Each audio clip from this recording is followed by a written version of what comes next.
So we're so happy that you could join us, Mike. Mike Schmidt is with At Home Hearing Care Center, and he comes to the center monthly when we're open to provide great free hearing assessments and anything someone might need related to their hearing. It's a great resource and always has been super supportive of our Walpole seniors. So maybe Mike, you can let us know what's been going on for you guys during COVID, any recommendations you might have for someone who might be needing a hearing assessment or some sort of hearing care now that things are starting to open back up, and whatever you'd like to share related to that. Thanks for joining us. Yeah.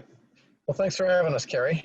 My name is Mike Schmidt. I'm the owner of At Home Hearing Healthcare, and I've got Lynn Feldman, who is our office manager, along with us. Hello. If you Hi, Lynn. If you've ever called in for an appointment, she's the one that you're going to talk to. We slowed down tremendously, but we really never stopped. Hearing is very important for individuals, especially when they're cooped up with other individuals, or if they're seeing, doctors or healthcare professionals. They need to be able to hear what's going on and to communicate. Communication is key, and that's something that we're looking at very strongly, is how well are you able to hear and communicate with other individuals. Not being able to come into the centers really hasn't changed much at all, because we geared this. I built this business for a mobile practice so that we can come to you, to the comfort and security of your home, to the Council of Aging, nursing homes, assisted living facilities, hospitals, wherever you are is where we come to. As I've explained to a lot of people, it's actually better when we come to you than when you come to an office. Because if you go in an office, the protocols nowadays are to wipe down the chairs, the doors, the counters. Have the questions would be is, if I need to use the restroom as a patient, did somebody actually wipe down the bathroom? Did they wipe down the doors going to the bathroom? Did they wipe down the rails in the hallway? How much did they actually clean that office? When I come into your home, it's your home. You know that people haven't been coming in there and haven't been touching things, and it's a pretty secure and safe environment for you. That being said, when we go into your homes, we wear masks. So we have the hearing friendly mask with a clear front so that you can read our lips if I'm working on your hearing aids or if you have a hearing loss. One of the issues that we're finding these days is a mask can knock down the audible cues up to 17 decibels. So someone that's got a hearing loss to start with, and I'll go over what just happened here. Someone that's got a hearing loss to start with, now it's even worse when someone's wearing a mask. So we try to wear the clear masks so you can read our lips, you can see our smiles, we can communicate, because communication is about 30% audible and the rest of it is body language and facial expressions. So I think it's a lot easier and better and very important to wear those. We also go into your home wearing gloves, and we use what's known as a PDI Super Sani cloth wipe, and that is the strongest that we can possibly find on the marketplace. When someone's wiping down a surface, when we are doing clinics, we're wiping down the chairs that people are sitting in, and depending on the strength of the cloth that you're using, they can go from 5 minutes before you can sit another individual in that chair. With the PDI Super Sanis, they're a 1 minute turnaround time.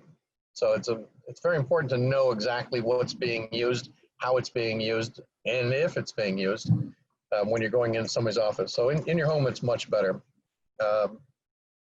We're doing very little contact with the individuals. If we do a hearing test, all of the parts that go into the ear are disposable. When we clean your ear, all those loops are disposable. We wipe down all of our equipment between individuals before we see the next individual. Once the Council of Aging's open up again, we'll be doing exactly the same thing. So nothing's changing for others, except we've really stepped up the quality of our cleanliness.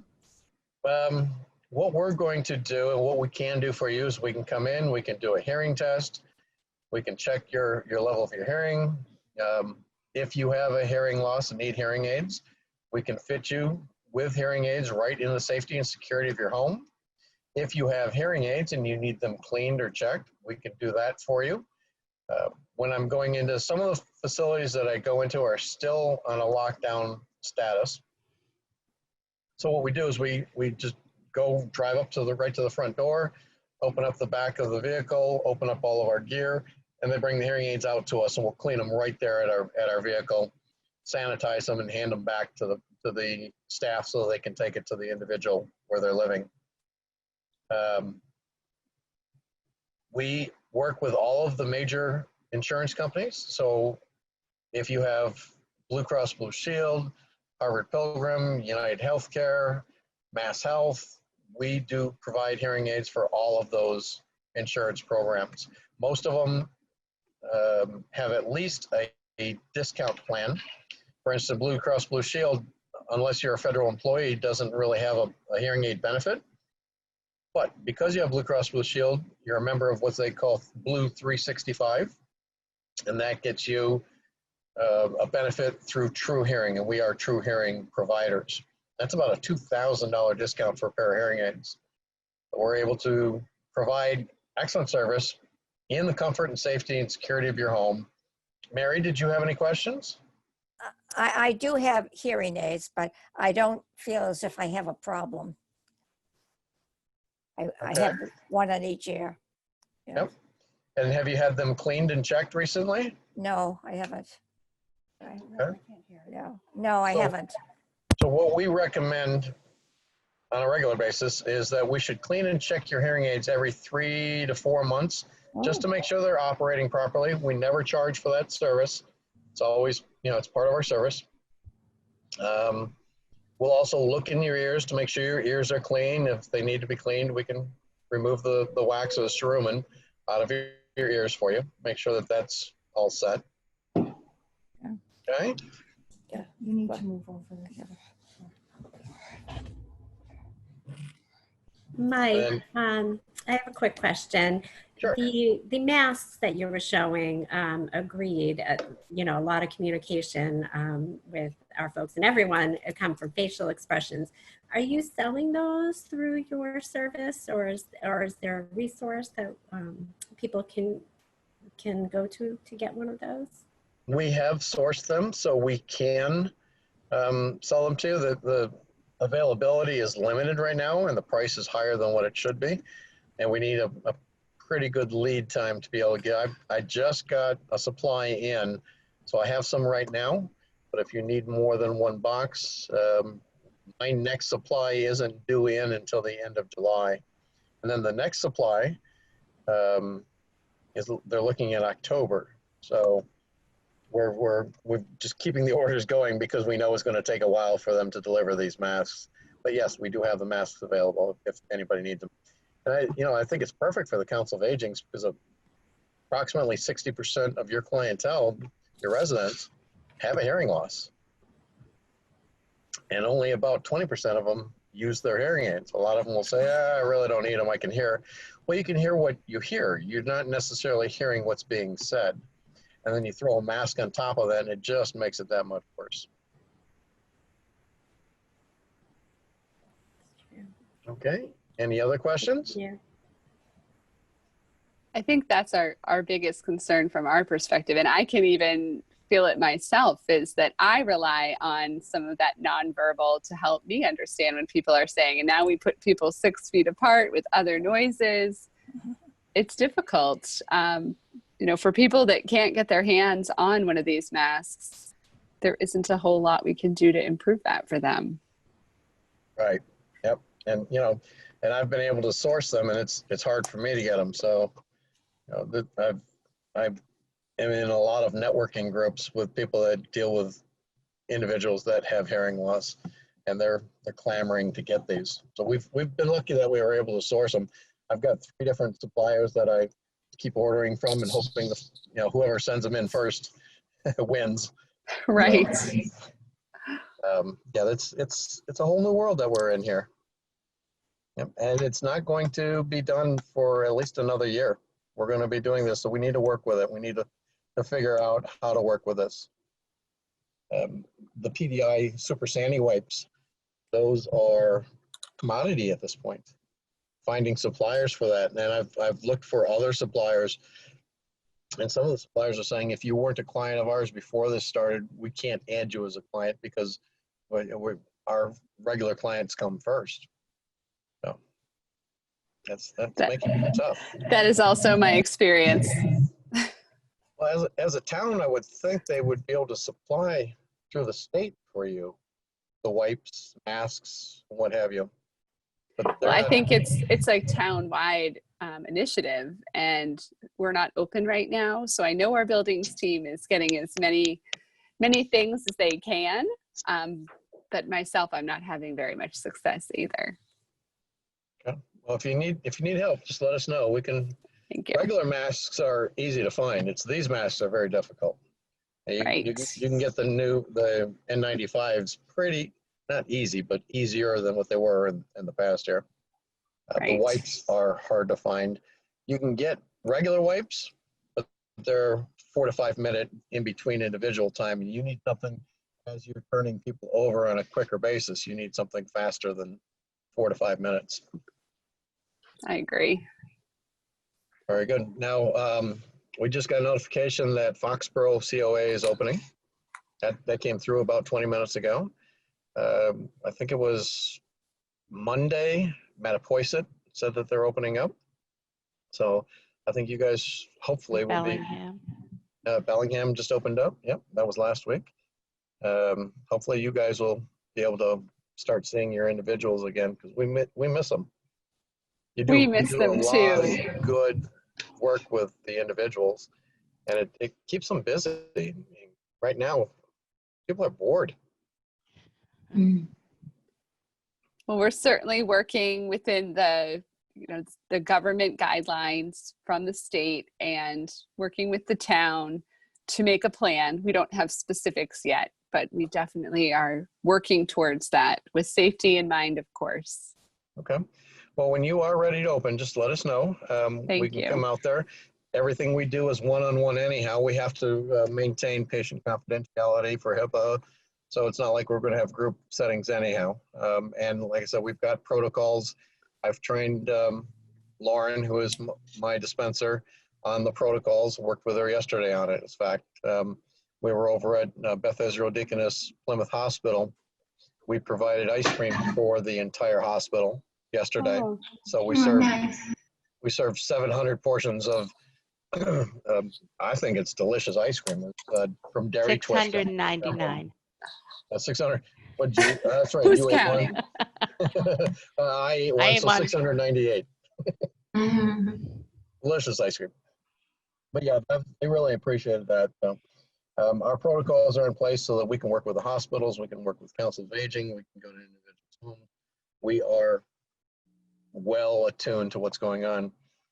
I'm licensed in several states, and in Florida, the licensing for hearing aid specialists is a little bit stepped up from what most states are. And I've been licensed down there since 1994. And since 1994, every 2 years, I have to take a class. There's several classes that are mandatory that aren't in the other states. One of them is HIV and infection control. So since 1994, we've been taking that same very boring class, and now I appreciate it. Now I know, oh, this is why we've been taking this class for a situation like this. We are well prepared and well taught on how to control infection. All right. Thank you so much. We're looking forward to having you back, I hope soon. Yes. Very good. Well, any other questions that anyone has? One of the things that we've been seeing most of is lost or damaged hearing aids because of masks. So, you know, as we are wearing our masks, putting them on is not a problem, but as you take it off, you have a tendency to hook the hearing aid like this, and then it just takes that hearing aid and it rips it off and flings it. So we're recommending that people actually take their hearing aid out of their ear before they take it off, or at least work it around it. The other thing that you can do is you can wear a headband and sew some buttons onto the headband, just a regular sports headband, sew some buttons onto it, and then the mask can loop over those buttons instead of over your ears. So that's another way that you can get around this. The masks that tie behind your head versus the ones that flip over your ears can be a little bit better with hearing aids. Any of the new hearing aids, when I'm talking with someone, we're taking this into account now that, all right, maybe behind the ear style isn't the way to go. In the past, it was like, if you wear glasses, if you have an oxygen tube around here, that's enough behind your ear. Let's go in the ear, do something in the ear. People like this style because it was rechargeable. But one of the manufacturers just came out with a custom fit in the ear rechargeable hearing aid, so you don't have to change the batteries. So that, we've got a lot of solutions now for all of these different things. All of the hearing aid manufacturers, there's 6 major ones in the world, and we work with all 6 of them. All of them now have programs on their hearing aids where we can do virtual programming. We can literally lead you to a site online where you can do a hearing test in your home through your computer. Those results are then transmitted to me. We discuss what would be the best hearing aid for you. You purchase that hearing aid, I program it and send it to you, and then using a system similar to Zoom, where I can show you how to put them in, how to clean them, we can program them right over the computer. So the manufacturers have really stepped up their game. We can literally do a hands-off approach. Now, there's a couple of downsides to that. One of the major downside is I need to look into your ear to see if there's any deformities, if there's any foreign objects in there like wax. I do a lot of dementia units. I've gone in and I've seen hearing aid batteries where the individual's taken the battery and just put it in their ear instead of putting it in the hearing aid. So there's a lot of things that I need to look at. And if you have an ear infection, I need to look at that. You could have wax in your ear and that could cause a hearing loss, and without me looking in, I don't know. So the virtual visits are a temporary visit until we can get out to see the individual.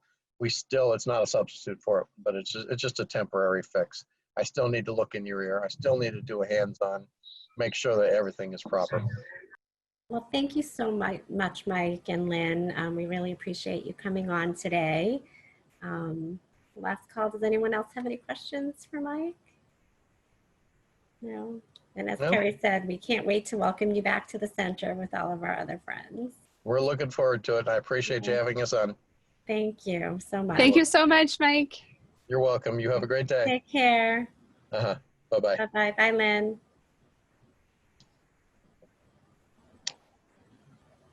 Everybody's quiet today, huh? I know.